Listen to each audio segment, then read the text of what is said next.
احمق لوگ کہیں گے کہ مسلمان جس قبلے پر پہلے سے چلے آتے تھے اب اس سے کیوں منہ پھیر بیٹھے۔ تم کہہ دو کہ مشرق اور مغرب سب اللہ ہی کا ہے، وہ جس کو چاہتا ہے سیدھے رستے پر چلاتا ہے۔ اسی طرح ہم نے تم کو امت معتدل بنایا ہے تاکہ تم لوگوں پر گواہ بنو، اور پیغمبر آخر الزماں صلی اللہ علیہ وسلم تم پر گواہ بنے۔ اور جس قبلے پر تم پہلے تھے اس کو ہم نے اس لیے مقرر کیا تھا کہ معلوم کریں کہ کون ہمارے پیغمبر کا تابع رہتا ہے اور کون الٹے پاؤں پھر جاتا ہے۔ اور یہ بات یعنی تحویل قبلہ لوگوں کو گراں معلوم ہوئی، مگر جن کو اللہ نے ہدایت بخشی ہے وہ اسے گراں نہیں سمجھتے۔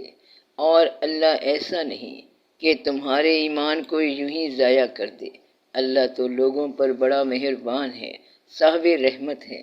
اے پیغمبر صلی اللہ علیہ وسلم، ہم تمہارا آسمان کی طرف منہ اٹھانا دیکھ رہے ہیں، سو ہم تم کو اسی قبلے کی طرف جس کو تم پسند کرتے ہو منہ کرنے کا حکم دیں گے، تو اپنا منہ مسجد حرام یعنی خانہ کعبہ کی طرف پھیر لو، اور تم لوگ جہاں ہوا کرو نماز پڑھنے کے وقت اسی مسجد کی طرف منہ کر لیا کرو۔ اور جن لوگوں کو کتاب دی گئی ہے وہ خوب جانتے ہیں کہ یہ نیا قبلہ ان کے پروردگار کی طرف سے حق ہے، اور جو کام یہ لوگ کرتے ہیں اللہ ان سے بے خبر نہیں۔ اور اگر تم ان اہل کتاب کے پاس تمام نشانیاں بھی لے کر آؤ تو بھی یہ تمہارے قبلے کی پیروی نہ کریں، اور تم بھی ان کے قبلے کی پیروی کرنے والے نہیں ہو، اور ان میں سے بھی بعض کے قبلے کے پیرو نہیں۔ اور اگر تم باوجود اس کے کہ تمہارے پاس علم یعنی اللہ کا حکم آ چکا ہے ان کی خواہشوں کے پیچھے چلو گے تو ظالموں میں ہو جاؤ گے۔ جن لوگوں کو ہم نے کتاب دی ہے وہ ان پیغمبر آخر الزماں صلی اللہ علیہ وسلم کو اس طرح پہچانتے ہیں جس طرح اپنے بیٹوں کو پہچانا کرتے ہیں، مگر ایک فریق ان میں سے سچی بات کو جان بوجھ کر چھپا رہا ہے۔ اے پیغمبر صلی اللہ علیہ وسلم، یہ نیا قبلہ تمہارے پروردگار کی طرف سے حق ہے، تو تم ہرگز شک کرنے والوں میں نہ ہونا۔ اور ہر ایک شخص کے لیے ایک سمت مقرر ہے جدھر وہ عبادت کے وقت منہ کیا کرتا ہے، تو تم نیکیوں میں سبقت حاصل کرو۔ تم جہاں ہوگے اللہ تم سب کو جمع کرے گا، بے شک اللہ ہر چیز پر قادر ہے۔ اور تم جہاں سے نکلو نماز میں اپنا منہ مسجد حرام کی طرف کر لیا کرو، بلا شبہ یہ تمہارے پروردگار کی طرف سے حق ہے، اور تم لوگ جو کچھ کرتے ہو اللہ اس سے بے خبر نہیں۔ اور تم جہاں سے نکلو مسجد حرام کی طرف منہ کر کے نماز پڑھا کرو، اور مسلمانوں تم جہاں ہوا کرو اسی مسجد کی طرف رخ کیا کرو۔ یہ تاکید اس لیے کی گئی ہے کہ لوگ تم کو کسی طرح کا الزام نہ دے سکیں، مگر ان میں سے جو ظالم ہیں وہ الزام دیں تو دیں، سو ان سے مت ڈرنا اور مجھے سے ڈرتے رہنا۔ اور یہ بھی مقصود ہے کہ میں تم کو اپنی تمام نعمتیں بخشوں، اور یہ بھی کہ تم راہ راست پر چلو۔ جس طرح من جملہ اور نعمتوں کے ہم نے تمہیں میں سے ایک رسول بھیجے ہیں جو تم کو ہماری آیتیں پڑھ کر سناتے ہیں اور تمہیں پاک بناتے ہیں، اور کتاب یعنی قرآن اور دانائی سکھاتے ہیں، اور ایسی باتیں بتاتے ہیں جو تم پہلے نہیں جانتے تھے۔ سو تم مجھے یاد کیا کرو، میں تمہیں یاد کیا کروں گا، اور میرا احسان مانتے رہنا اور میری ناشکری نہ کرنا۔ اے ایمان والو، صبر اور نماز سے مدد لیا کرو، بے شک اللہ صبر کرنے والوں کے ساتھ ہے۔ اور جو لوگ اللہ کی راہ میں مارے جائیں ان کی نسبت یہ نہ کہنا کہ وہ مرے ہوئے ہیں، وہ مردہ نہیں بلکہ زندہ ہیں، لیکن تم کو شعور نہیں۔ اور ہم کسی قدر خوف اور بھوک اور مال اور جانوں اور میووں کے نقصان سے تمہاری آزمائش کریں گے، اور صبر کرنے والوں کو بشارت سنا دو کہ ان لوگوں پر جب کوئی مصیبت واقع ہوتی ہے تو کہتے ہیں کہ ہم اللہ ہی کا مال ہیں اور اسی کی طرف لوٹ کر جانے والے ہیں۔ یہی لوگ ہیں جن پر ان کے پروردگار کی عنایتیں ہیں اور خصوصی رحمت بھی ہے، اور یہی سیدھے رستے پر ہیں۔ بے شک کوہ صفا اور مروہ اللہ کی نشانیوں میں سے ہیں، تو جو شخص خانہ کعبہ کا حج یا عمرہ کرے اس پر کچھ گناہ نہیں کہ دونوں کے درمیان چکر لگائے، بلکہ یہ ایک نیک کام ہے، اور جو کوئی نیک کام کرے تو اللہ قدردان ہے، دانا ہے۔ جو لوگ ہمارے حکموں کو اور ہدایتوں کو جو ہم نے نازل کی ہیں کسی غرض فاسد سے چھپاتے ہیں، باوجود کہ ہم نے ان کو لوگوں کے سمجھانے کے لیے اپنی کتاب میں کھول کھول کر بیان کر دیا ہے، ایسوں پر اللہ اور تمام لعنت کرنے والے لعنت کرتے ہیں۔ ہاں، جو توبہ کرتے ہیں اور اپنی حالت درست کر لیتے ہیں اور احکام الہی کو صاف صاف بیان کر دیتے ہیں تو میں ان کے قصور معاف کر دیتا ہوں، اور میں بڑا معاف کرنے والا، بڑا مہربان ہوں۔ جو لوگ کافر ہوئے اور کافر ہی مرے، ایسوں پر اللہ کی اور فرشتوں کی اور انسانوں کی سب کی لعنت،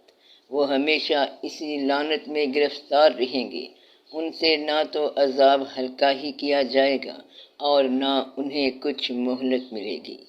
اور لوگو، تمہارا معبود ایک ہی معبود ہے، اس بڑے مہربان اور رحم والے کے سوا کوئی عبادت کے لائق نہیں۔ بے شک آسمانوں اور زمین کے پیدا کرنے میں اور رات اور دن کے ایک دوسرے کے پیچھے آنے جانے میں اور کشتیوں اور جہازوں میں جو سمندر میں لوگوں کے فائدے کے لیے رواں ہیں، اور میہ میں جس کو اللہ آسمان سے برساتا اور اس سے زمین کو اس کے مردہ ہو جانے کے بعد زندہ یعنی خشک ہو جانے کے بعد سرسبز کر دیتا ہے، اور زمین پر ہر قسم کے جانور پھیلانے میں اور ہواؤں کے چلانے میں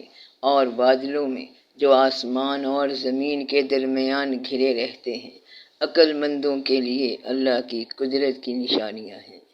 اور بعض لوگ ایسے ہیں جو غیر اللہ کو اللہ کا شریک بناتے اور ان سے اللہ کی سی محبت کرتے ہیں، لیکن جو ایمان والے ہیں وہ تو اللہ ہی کے سب سے زیادہ دوست دار ہیں۔ اور اے کاش ظالم لوگ جو بات عذاب کے وقت دیکھیں گے اب دیکھ لیتے کہ سب طرح کی طاقت اللہ ہی کو ہے، اور یہ کہ اللہ سخت عذاب کرنے والا ہے۔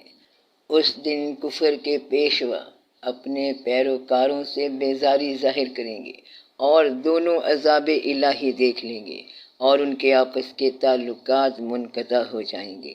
یہ حال دیکھ کر پیروی کرنے والے حسرت سے کہیں گے کہ اے کاش ہمیں پھر دنیا میں جانا نصیب ہو، تاکہ جس طرح یہ ہم سے بیزار ہو رہے ہیں اسی طرح ہم بھی ان سے بیزار ہوں۔ اس طرح اللہ ان کے اعمال حسرت بنا کر دکھائے گا اور وہ دوزخ سے نکل نہیں سکیں گے۔ لوگو، جو چیزیں زمین میں حلال طیب ہیں وہ کھاؤ اور شیطان کے قدموں پر نہ چلو، وہ تمہارا کھلا دشمن ہے، وہ تو تم کو برائی اور بے حیائی ہی کے کام کرنے کو کہتا ہے، اور یہ بھی کہتا ہے کہ اللہ کی نسبت ایسی باتیں کہو جن کا تمہیں کچھ بھی علم نہیں۔ اور جب ان لوگوں سے کہا جاتا ہے کہ جو کتاب اللہ نے نازل فرمائی ہے اس کی پیروی کرو تو کہتے ہیں نہیں، بلکہ ہم تو اسی چیز کی پیروی کریں گے جس پر ہم نے اپنے باپ دادا کو پایا، بھلا اگرچہ ان کے باپ دادا نہ کچھ سمجھتے ہوں اور نہ سیدھے رستے پر ہوں، تب بھی وہ انہی کی تقلید کیے جائیں گے۔ جو لوگ کافر ہیں ان کی مثال اس شخص کی سی ہے جو کسی ایسی چیز کو آواز دے جو پکار اور آواز کے سوا کچھ سن نہ سکے۔ یہ بہرے ہیں، گونگے ہیں، اندھے ہیں کہ کچھ سمجھ ہی نہیں سکتے۔ اے اہل ایمان، جو پاکیزہ چیزیں ہم نے تم کو عطا فرمائی ہیں ان کو کھاؤ، اور اگر اللہ ہی کے بندے ہو تو اس کی نعمتوں کا شکر بھی ادا کرو۔ اس نے تو تم پر مرا ہوا جانور اور لہو اور سور کا گوشت اور جس چیز پر اللہ کے سوا کسی اور کا نام پکارا جائے حرام کر دیا ہے۔ ہاں، جو مجبور ہو جائے بشرط کہ اللہ کی نافرمانی نہ کرے اور حد ضرورت سے باہر نہ نکل جائے، اس پر کچھ گناہ نہیں۔ بے شک اللہ بخشنے والا ہے، رحم کرنے والا ہے۔ جو لوگ اللہ کی کتاب سے ان آیتوں کو اور ہدایتوں کو جو اس نے نازل فرمائی ہیں چھپاتے اور ان کے بدلے تھوڑی سی قیمت یعنی دنیاوی منفعت حاصل کرتے ہیں، وہ اپنے پیٹوں میں محض آگ بھرتے ہیں۔ ایسے لوگوں سے اللہ قیامت کے دن نہ کلام کرے گا اور نہ ان کو گناہوں سے پاک کرے گا، اور ان کے لیے دکھ دینے والا عذاب ہے۔ یہ وہ لوگ ہیں جنہوں نے ہدایت چھوڑ کر گمراہی اور بخشش چھوڑ کر عذاب خرید لیا۔ یہ آتش جہنم کیسے برداشت کرنے والے ہیں؟ یہ اس لیے کہ اللہ نے کتاب سچائی کے ساتھ نازل فرمائی، اور جن لوگوں نے اس کتاب میں اختلاف کیا وہ ضد میں آ کر نیکی سے دور ہو گئے ہیں۔ نیکی یہی نہیں کہ تم مشرق و مغرب کو قبلہ سمجھ کر ان کی طرف منہ کر لو، بلکہ نیکی یہ ہے کہ لوگ اللہ پر اور روز آخر پر اور فرشتوں پر اور اللہ کی کتاب پر اور پیغمبروں پر ایمان لائیں، اور مال باوجود عزیز رکھنے کے رشتہ داروں اور یتیموں اور محتاجوں اور مسافروں اور مانگنے والوں کو دیں، اور گردنوں کے چھڑانے میں خرچ کریں، اور نماز پڑھیں اور زکوٰۃ دیں، اور جب عہد کر لیں تو اس کو پورا کریں، اور سختی اور تکلیف میں اور جنگ کے وقت ثابت قدم رہیں۔ یہی لوگ ہیں جو ایمان میں سچے ہیں، اور یہی ہیں جو اللہ سے ڈرنے والے ہیں۔ مومنوں، تم کو مقتولوں کے بارے میں قصاص یعنی خون کے بدلے خون کا حکم دیا جاتا ہے، اس طرح پر کہ آزاد کے بدلے آزاد مارا جائے، اور غلام کے بدلے غلام، اور عورت کے بدلے عورت، اور اگر قاتل کو اس کے مقتول بھائی کے قصاص میں سے کچھ معاف کر دیا جائے تو وارث مقتول کو پسندیدہ طریق سے قرارداد کی پیروی یعنی مطالبہ خون بہا کرنا اور قاتل کو خوشخوئی کے ساتھ ادا کرنا چاہیے۔ یہ تمہارے پروردگار کی طرف سے تمہارے لیے آسانی اور مہربانی ہے۔ اب جو اس کے بعد زیادتی کرے اس کے لیے دکھ کا عذاب ہے۔ اور اے اہل عقل، حکم قصاص میں تمہاری زندگانی ہے کہ تم قتل و خون ریزی سے بچو۔ تم پر فرض کیا جاتا ہے کہ جب تم میں سے کسی کو موت کا وقت آ جائے تو اگر وہ کچھ مال چھوڑ جانے والا ہو تو ماں باپ اور رشتہ داروں کے لیے دستور کے مطابق وصیت کر جائے۔ اللہ سے ڈرنے والوں پر یہ ایک حق ہے۔ پھر جو شخص وصیت کو سننے کے بعد اس کو بدل ڈالے تو اس کے بدلنے کا گناہ انہی لوگوں پر ہے جو اس کو بدلیں، اور بے شک اللہ سنتا جانتا ہے۔ اب اگر کسی کو وصیت کرنے والے کی طرف سے کسی وارث کی طرف داری یا حق تلفی کا اندیشہ ہو تو اگر وہ وصیت کو بدل کر وارثوں میں صلح کرا دے تو اس پر کچھ گناہ نہیں۔ بے شک اللہ بخشنے والا ہے، رحم والا ہے۔ مومنوں، تم پر روزے فرض کیے گئے ہیں جس طرح تم سے پہلے لوگوں پر فرض کیے گئے تھے، تاکہ تم پرہیزگار بنو۔ روزوں کے دن گنتی کے چند روز ہیں، تو جو شخص تم میں سے بیمار ہو یا سفر میں ہو تو دوسرے دنوں میں روزوں کا شمار پورا کر لے، اور جو لوگ روزہ رکھنے کی طاقت رکھیں لیکن رکھے نہیں وہ روزے کے بدلے محتاج کو کھانا کھلا دیں، اور جو کوئی اپنی مرضی سے زیادہ نیکی کرے تو اس کے حق میں زیادہ اچھا ہے، اور اگر سمجھو تو روزہ رکھنا ہی تمہارے حق میں بہتر ہے۔ روزوں کا مہینہ رمضان کا مہینہ ہے جس میں قرآن اول نازل ہوا، جو لوگوں کا رہنما ہے اور جس میں ہدایت کی کھلی نشانیاں ہیں، اور جو حق و باطل کو الگ الگ کرنے والا ہے، تو جو کوئی تم میں سے اس مہینے میں موجود ہو چاہیے کہ پورے مہینے کے روزے رکھے، اور جو بیمار ہو یا سفر میں ہو تو دوسرے دنوں میں روزے رکھ کر ان کا شمار پورا کر لیں۔ اللہ تمہارے حق میں آسانی چاہتا ہے اور سختی نہیں چاہتا، اور یہ آسانی کا حکم اس لیے دیا گیا ہے کہ تم روزوں کا شمار پورا کر لو، اور اس احسان کے بدلے کہ اللہ نے تم کو ہدایت بخشی ہے تم اس کو بزرگی سے یاد کرو اور اس کا شکر ادا کرو۔ اور اے پیغمبر صلی اللہ علیہ وسلم، جب تم سے میرے بندے میرے بارے میں دریافت کریں، انہیں معلوم ہو کہ میں تو تمہارے پاس ہی ہوں۔ جب کوئی پکارنے والا مجھے پکارتا ہے تو میں اس کی دعا قبول کرتا ہوں، تو ان کو چاہیے کہ میرے حکموں کو مانیں اور مجھ پر ایمان رکھیں تاکہ نیک رستہ پائیں۔ روزوں کی راتوں میں تمہارے لیے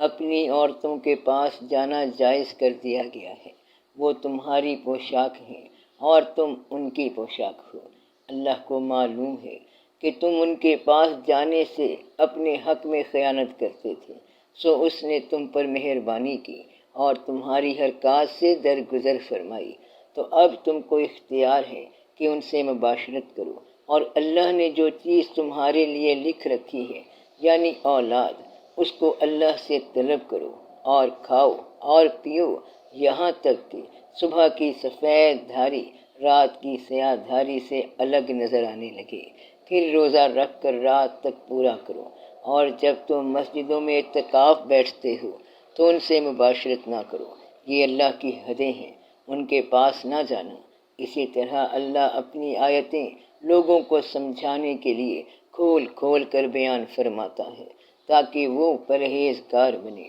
اور آپس میں ایک دوسرے کا مال ناحق نہ کھاؤ، اور نہ اس کو رشوتاً حاکموں کے پاس پہنچاؤ تاکہ لوگوں کے مال کا کچھ حصہ ناجائز طور پر کھا جاؤ، اور اسے تم جانتے بھی ہو۔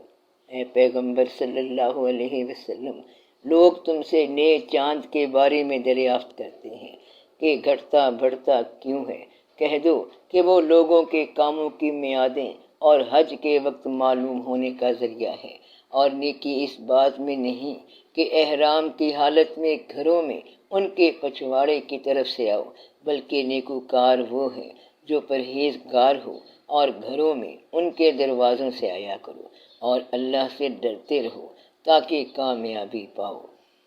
اور جو لوگ تم سے لڑتے ہیں تم بھی اللہ کی راہ میں ان سے لڑو، مگر زیادتی نہ کرنا، کہ اللہ زیادتی کرنے والوں کو دوست نہیں رکھتا، اور ان کو جہاں پاؤ قتل کر دو، اور جہاں سے انہوں نے تم کو نکالا ہے یعنی مکے سے، وہاں سے تم بھی ان کو نکال دو، اور دین سے گمراہ کرنے کا فساد قتل و خون ریزی سے کہیں بڑھ کر ہے۔ اور جب تک وہ تم سے مسجد حرام یعنی خانہ کعبہ کے پاس نہ لڑیں تم بھی وہاں ان سے نہ لڑنا، ہاں اگر وہ تم سے لڑیں تو تم ان کو قتل کر ڈالو، کافروں کی یہی سزا ہے۔ پھر اور اگر وہ باز آ جائیں تو اللہ بخشنے والا ہے، رحم کرنے والا ہے۔ اور ان سے اس وقت تک لڑتے رہنا کہ فساد نابود ہو جائے اور ملک میں اللہ ہی کا دین غالب ہو جائے۔ پھر اگر وہ فساد سے باز آ جائیں تو ظالموں کے سوا کسی پر زیادتی نہیں کرنی چاہیے۔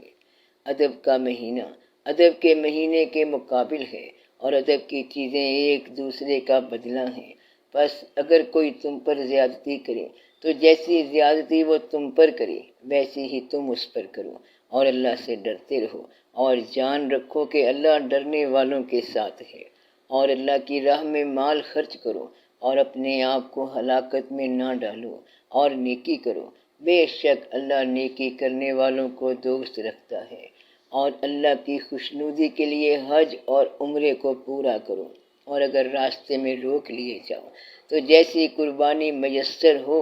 دو،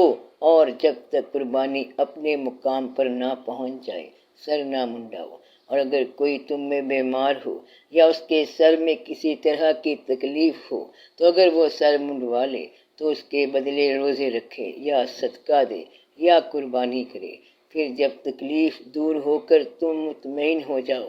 تو جو تم میں حج کے وقت تک عمرے سے فائدہ اٹھانا چاہیے وہ جیسی قربانی میسر ہو کرے، اور جس کو قربانی نہ ملے وہ 3 روزے ایام حج میں رکھے، اور 7 جب واپس ہو۔ یہ پورے 10 ہوئے۔ یہ حکم اس شخص کے لیے ہے جس کے اہل و عیال مکے میں نہ رہتے ہوں، اور اللہ سے ڈرتے رہو اور جان رکھو کہ اللہ سخت عذاب دینے والا ہے۔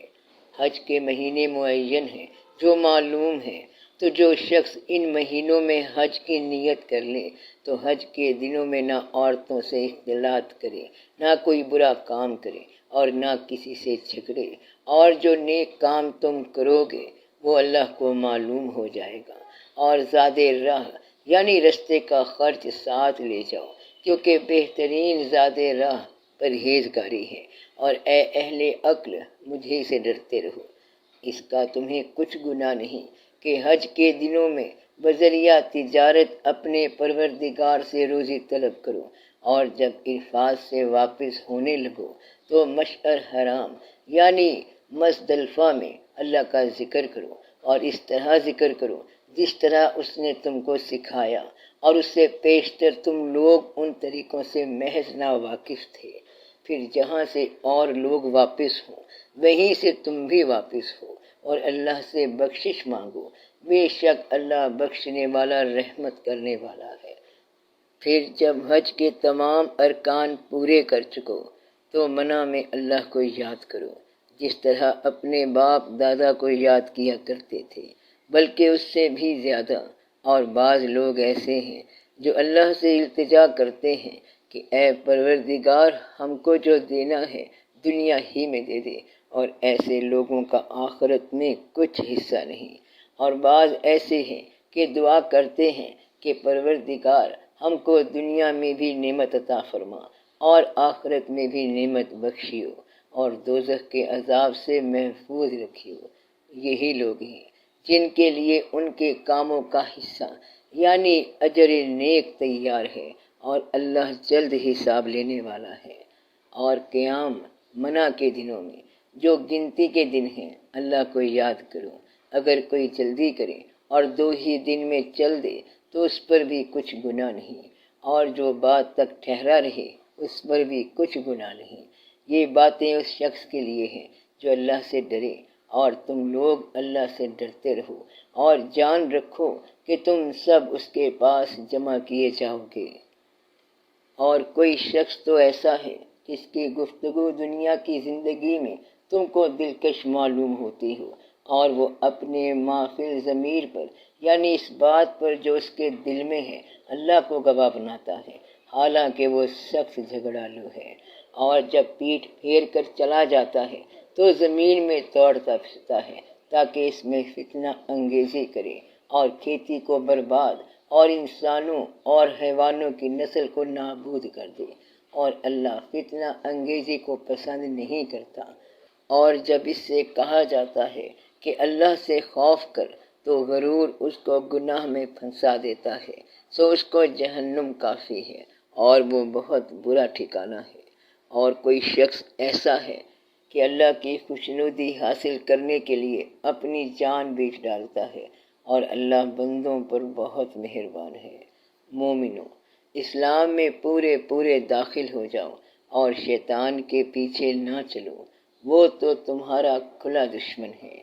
پھر اگر تم احکام روشن پہنچ جانے کے بعد لڑکھڑا جاؤ تو جان رکھو کہ اللہ غالب ہے، حکمت والا ہے۔ کیا یہ لوگ اسی بات کے منتظر ہیں کہ ان پر اللہ کا عذاب بادل کے سائبانوں میں نازل ہو اور فرشتے بھی اتر آئیں اور کام تمام کر دیا جائے، اور سب کاموں کا رجوع اللہ ہی کی طرف ہے۔ اے پیغمبر صلی اللہ علیہ وسلم، بنی اسرائیل سے پوچھو کہ ہم نے ان کو کتنی کھلی نشانیاں دی، اور جو شخص اللہ کی نعمت کو اپنے پاس آنے کے بعد بدل دے تو اللہ سخت عذاب کرنے والا ہے۔ اور جو کافر ہیں ان کے لیے دنیا کی زندگی خوشنما کر دی گئی ہے، اور وہ مومنوں سے تمسخر کرتے ہیں، لیکن جو پرہیزگار ہیں وہ قیامت کے دن ان سے اوپر ہوں گے، اور اللہ جس کو چاہتا ہے بے حساب رزق دیتا ہے۔ پہلے تو سب لوگوں کا ایک ہی مذہب تھا، لیکن وہ آپس میں اختلاف کرنے لگے تو اللہ نے ان کی طرف بشارت دینے والے اور ڈر سنانے والے پیغمبر بھیجے اور ان پر سچائی کے ساتھ کتابیں نازل کی، تاکہ جن امور میں لوگ اختلاف کرتے تھے ان کا ان میں فیصلہ کر دے۔ اور اس میں اختلاف بھی انہی لوگوں نے کیا جن کو کتاب دی گئی تھی، باوجود کہ ان کے پاس کھلے ہوئے احکام آ چکے تھے، اور یہ اختلاف انہوں نے صرف آپس کی ضد سے کیا۔ تو جس امر حق میں وہ اختلاف کرتے تھے، اللہ نے اپنی مہربانی سے مومنوں کو اس کی راہ دکھا دی، اور اللہ جس کو چاہتا ہے سیدھا رستہ دکھا دیتا ہے۔ کیا تم یہ خیال کرتے ہو کہ یوں ہی بہشت میں داخل ہو جاؤ گے، اور ابھی تم کو پہلے لوگوں کی سی مشکلیں تو پیش آئی ہی نہیں؟ ان کو بڑی بڑی سختیاں اور تکلیفیں پہنچیں، اور وہ صعوبتوں میں ہلا دیے گئے، یہاں تک کہ پیغمبر اور مومن لوگ جو ان کے ساتھ تھے سب پکار اٹھے کہ کب اللہ کی مدد آئے گی۔ دیکھو، اللہ کی مدد ان قریب آیا چاہتی ہے۔ اے نبی صلی اللہ علیہ وسلم، لوگ تم سے پوچھتے ہیں کہ اللہ کی راہ میں کس طرح کا مال خرچ کریں۔ کہہ دو کہ جو چاہو خرچ کرو، لیکن جو مال خرچ کرنا چاہو وہ درجہ بدرجہ اہل استحقاق یعنی ماں باپ کو اور قریب کے رشتہ داروں کو اور یتیموں کو اور محتاجوں کو اور مسافروں کو سب کو دو، اور جو بھلائی تم کرو گے اللہ اس کو جانتا ہے۔ مسلمانوں، تم پر اللہ کے رستے میں لڑنا فرض کر دیا گیا ہے، اور وہ تمہیں ناگوار تو ہوگا، مگر عجب نہیں کہ ایک چیز تم کو بری لگے اور وہ تمہارے حق میں بھلی ہو، اور عجب نہیں کہ ایک چیز تم کو بھلی لگے اور وہ تمہارے لیے مضر ہو، اور ان باتوں کو اللہ ہی بہتر جانتا ہے اور تم نہیں جانتے۔ اے پیغمبر صلی اللہ علیہ وسلم، لوگ تم سے عزت والے مہینوں میں لڑائی کرنے کے بارے میں دریافت کرتے ہیں۔ کہہ دو کہ ان میں لڑنا بڑا گناہ ہے، اور اللہ کی راہ سے روکنا اور اس سے کفر کرنا اور مسجد حرام یعنی خانہ کعبہ میں جانے سے بند کرنا اور اہل مسجد کو اس میں سے نکال دینا جو یہ کفار کرتے ہیں، اللہ کے نزدیک اس سے بھی زیادہ گناہ ہے، اور فتنہ انگیزی خون ریزی سے بھی بڑھ کر ہے۔ اور یہ لوگ ہمیشہ تم سے لڑتے رہیں گے، یہاں تک کہ اگر مقدور رکھیں تو تم کو تمہارے دین سے پھیر دیں، اور جو کوئی تم میں سے اپنے دین سے پھر کر کافر ہو جائے گا اور کافر ہی مرے گا تو ایسے لوگوں کے اعمال دنیا اور آخرت دونوں میں برباد ہو جائیں گے، اور یہی لوگ دوزخ میں جانے والے ہیں جس میں ہمیشہ رہیں گے۔ اور جو لوگ ایمان لائے اور اللہ کے لیے وطن چھوڑ گئے اور کفار سے جنگ کرتے رہے، وہی اللہ کی رحمت کے امیدوار ہیں، اور اللہ بخشنے والا ہے، رحمت کرنے والا ہے۔ اے پیغمبر صلی اللہ علیہ وسلم، لوگ تم سے شراب اور جوئے کا حکم دریافت کرتے ہیں۔ کہہ دو کہ ان میں گناہ بڑے ہیں اور لوگوں کے لیے کچھ فائدے بھی ہیں، مگر ان کے گناہ فائدوں سے کہیں زیادہ ہیں۔ اور یہ بھی تم سے پوچھتے ہیں کہ اللہ کی راہ میں کون سا مال خرچ کریں۔ کہہ دو کہ جو ضرورت سے زیادہ ہو۔ اس طرح اللہ تمہارے لیے اپنے احکام کھول کھول کر بیان فرماتا ہے تاکہ تم سوچو، یعنی دنیا اور آخرت کی باتوں میں غور کرو۔ اور تم سے یتیموں کے بارے میں بھی دریافت کرتے ہیں۔ کہہ دو کہ ان کی حالت کی اصلاح بہت اچھا کام ہے، اور اگر تم ان سے مل جل کر رہنا یعنی خرچ اکٹھا رکھنا چاہو تو وہ تمہارے بھائی ہیں، اور اللہ خوب جانتا ہے کہ خرابی کرنے والا کون ہے اور اصلاح کرنے والا کون ہے۔ اور اگر اللہ چاہتا تو تم کو تکلیف میں ڈال دیتا، بے شک اللہ غالب ہے، حکمت والا ہے۔ اور مومنوں، مشرک عورتوں سے جب تک وہ ایمان نہ لائیں نکاح نہ کرنا، کیونکہ مشرک عورت خواہ تم کو کیسی ہی بھلی لگے اس سے مومن لونڈی بہتر ہے، اور اسی طرح مشرک مرد جب تک ایمان نہ لائیں مومن عورتوں کو ان کی زوجیت میں نہ دینا، کیونکہ مشرک مرد سے خواہ وہ تم کو کیسا ہی بھلا لگے مومن غلام بہتر ہے۔ یہ مشرک لوگوں کو دوزخ کی طرف بلاتے ہیں اور اللہ اپنی مہربانی سے بہشت اور بخشش کی طرف بلاتا ہے اور اپنے حکم لوگوں سے کھول کھول کر بیان کرتا ہے تاکہ نصیحت حاصل کریں۔ اور تم سے حیض کے بارے میں دریافت کرتے ہیں، کہہ دو وہ تو نجاست ہے، سو ایام حیض میں عورتوں سے کنارہ کش رہو، اور جب تک وہ پاک نہ ہو جائیں ان سے مقاربت نہ کرو۔ ہاں جب وہ پاک ہو جائیں تو جس طریق سے اللہ نے تمہیں ارشاد فرمایا ہے ان کے پاس جاؤ۔ کچھ شک نہیں کہ اللہ توبہ کرنے والوں اور پاک صاف رہنے والوں کو دوست رکھتا ہے۔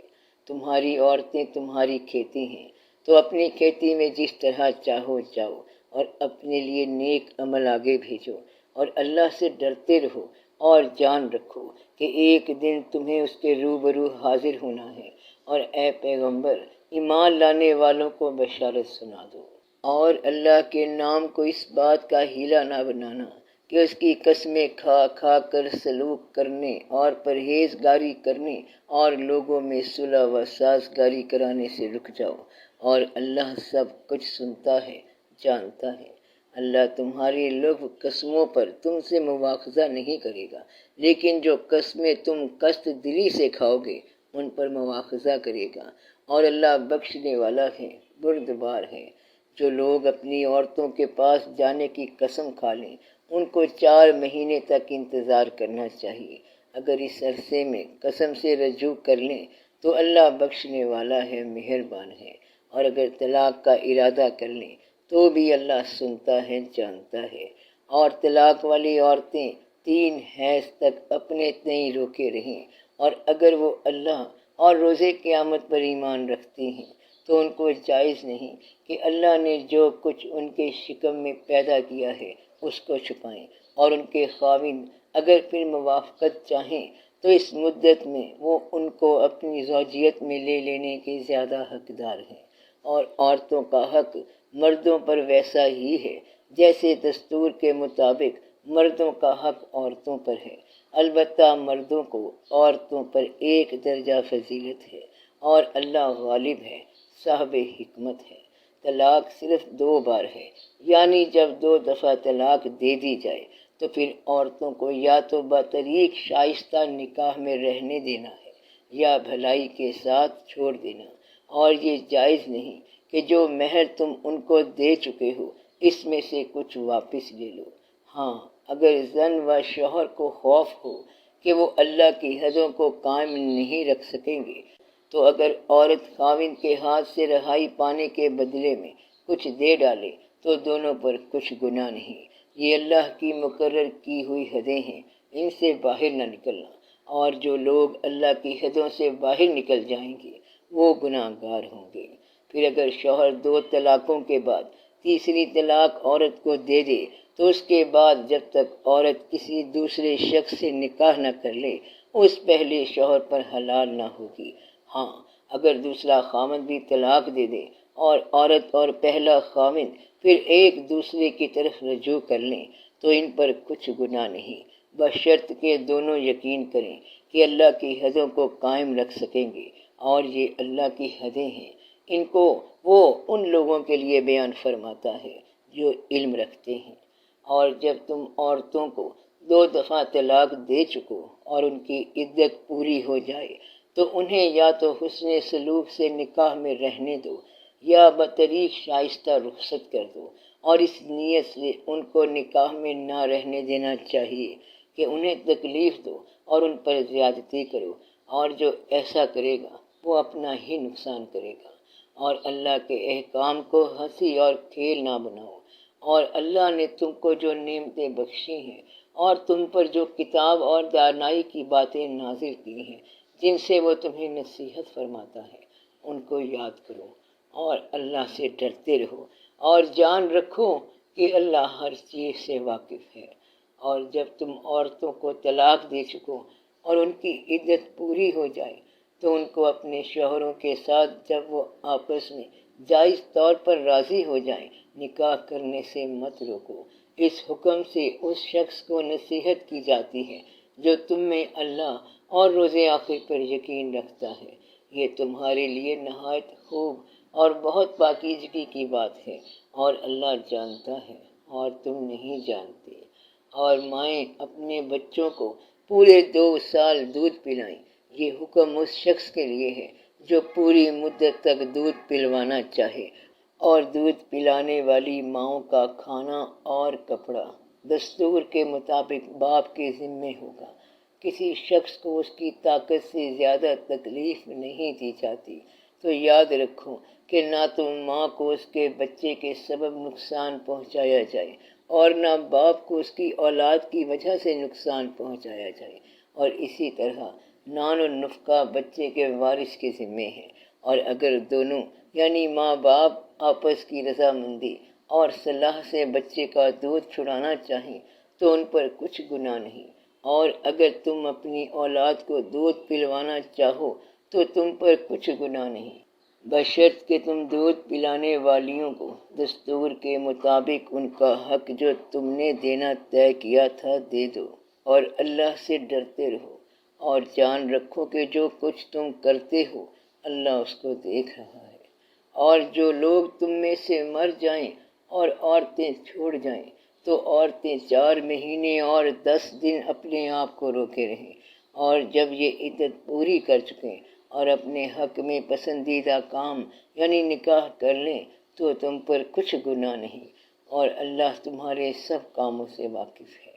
اگر تم اشارے کنائے کی باتوں میں عورتوں کو نکاح کا پیغام بھیجو یا نکاح کی خواہش کو اپنے دلوں میں مخفی رکھو تو تم پر کچھ گناہ نہیں، اللہ کو معلوم ہے کہ تم ان سے نکاح کا ذکر کرو گے، مگر ایام عدت میں اس کے سوا کہ دستور کے مطابق کوئی بات کہہ دو، پوشیدہ طور پر ان سے قول و قرار نہ کرنا، اور جب تک عدت پوری نہ ہو لے نکاح کا پختہ ارادہ نہ کرنا، اور جان رکھو کہ جو کچھ تمہارے دلوں میں ہے اللہ کو سب معلوم ہے، تو اس سے ڈرتے رہو، اور جان رکھو کہ اللہ بخشنے والا ہے، حلم والا ہے۔ اور اگر تم عورتوں کو ان کے پاس جانے یا ان کا مہر مقرر کرنے سے پہلے طلاق دے دو تو تم پر کچھ گناہ نہیں، ہاں ان کو دستور کے مطابق کچھ خرچ ضرور دو، یعنی مقدور والا اپنے مقدور کے مطابق دے اور تنگ دست اپنی حیثیت کے مطابق، نیک لوگوں پر یہ ایک طرح کا حق ہے۔ اور اگر تم عورتوں کو ان کے پاس جانے سے پہلے طلاق دے دو لیکن مہر مقرر کر چکے ہو تو آدھا مہر دینا ہوگا،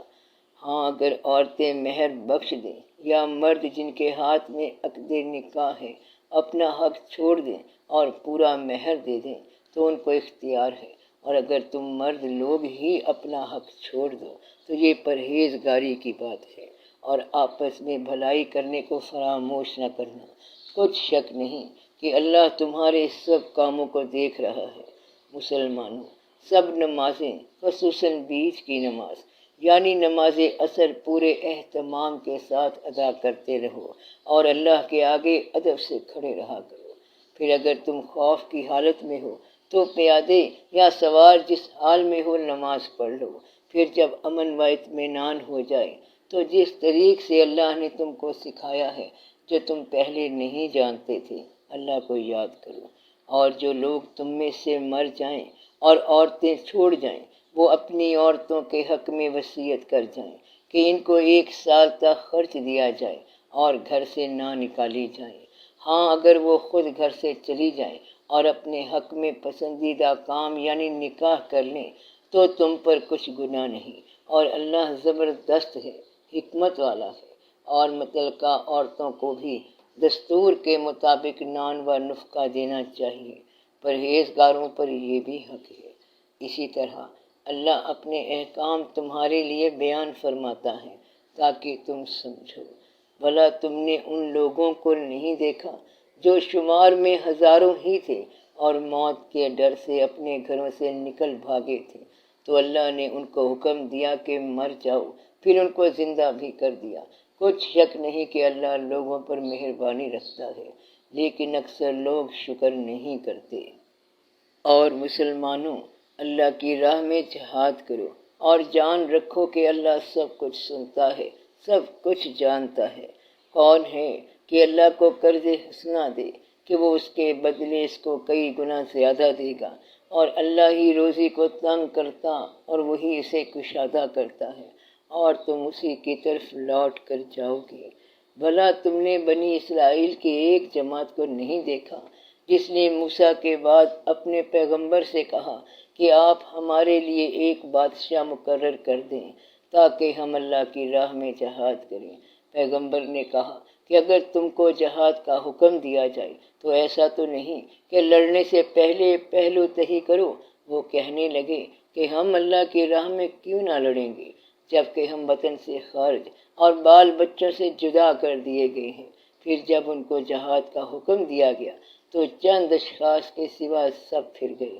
اور اللہ ظالموں سے خوب واقف ہے۔ اور پیغمبر نے ان سے یہ بھی کہا کہ اللہ نے تم پر طالوت کو بادشاہ مقرر فرمایا ہے۔ وہ بولے کہ اسے ہم پر بادشاہی کا حق کیوں کر ہو سکتا ہے؟ اس سے بڑھ کر بادشاہی کے مستحق تو ہم ہیں، اور اس کے پاس تو بہت سی دولت بھی نہیں۔ پیغمبر نے کہا کہ اللہ نے اس کو تم پر فضیلت دی ہے اور بادشاہی کے لیے منتخب فرمایا ہے۔ اس نے اسے علم بھی بہت سارا بخشا ہے اور تن و توش بھی بڑا عطا کیا ہے، اور اللہ کو اختیار ہے جسے چاہے بادشاہی بخشے۔ وہ بڑا کشائش والا ہے اور دانا ہے۔ اور پیغمبر نے ان سے کہا کہ ان کی یعنی طالوت کی بادشاہی کی نشانی یہ ہے کہ تمہارے پاس وہ صندوق آئے گا جس کو فرشتے اٹھائے ہوئے ہوں گے۔ اس میں تمہارے پروردگار کی طرف سے تسلی بخشنے والی چیز ہوگی، اور کچھ اور چیزیں بھی ہوں گی جو موسیٰ اور ہارون چھوڑ گئے تھے۔ اگر تم ایمان رکھتے ہو تو یہ تمہارے لیے ایک بڑی نشانی ہے۔ غرض جب طالوت فوجیں لے کر روانہ ہوا تو اس نے ان سے کہا کہ اللہ ایک نہر سے تمہاری آزمائش کرنے والا ہے۔ جو شخص اس میں سے پانی پی لے گا اس کی نسبت تصور کیا جائے گا کہ وہ میرا نہیں، اور جو نہ پیے گا وہ سمجھا جائے گا کہ میرا ہے۔ ہاں، اگر کوئی ہاتھ سے چلو بھر پانی لے لے تو خیر۔ جب وہ لوگ نہر پر پہنچے تو چند آدمیوں کے سوا سب نے پانی پی لیا۔ پھر جب طالوت اور مومن لوگ جو اس کے ساتھ تھے نہر کے پار ہو گئے تو کہنے لگے کہ آج ہم میں جالوت اور اس کے لشکر سے مقابلہ کرنے کی طاقت نہیں۔ جو لوگ یقین رکھتے تھے کہ ان کو اللہ کے روبرو حاضر ہونا ہے، وہ کہنے لگے کہ بسا اوقات تھوڑی سی جماعت نے اللہ کے حکم سے بڑی جماعت پر فتح حاصل کی ہے، اور اللہ ثابت قدم رہنے والوں کے ساتھ ہے۔ اور جب وہ لوگ جالوت اور اس کے لشکر کے مقابل میں آئے تو اللہ سے دعا کی کہ اے پروردگار، ہم پر صبر کے دہانے کھول دے اور ہمیں لڑائی میں ثابت قدم رکھ اور لشکر کفار پر فتح یاب کر۔ تو طالوت کی فوج نے اللہ کے حکم سے ان کو شکست دے دی، اور داؤد نے جالوت کو قتل کر ڈالا، اور اللہ نے ان کو بادشاہی اور دانائی بخشی اور جو کچھ چاہا سکھایا۔ اور اگر اللہ لوگوں کو ایک دوسرے پر چڑھائی اور حملہ کرنے سے نہ ہٹاتا رہتا تو کرۂ ارض تباہ ہو جاتا، لیکن اللہ اہل عالم پر بڑا مہربان ہے۔ یہ اللہ کی آیتیں ہیں جو ہم تم کو سچائی کے ساتھ پڑھ کر سناتے ہیں، اور اے محمد صلی اللہ علیہ وآلہ وسلم، تم بلا شبہ پیغمبروں میں سے ہو۔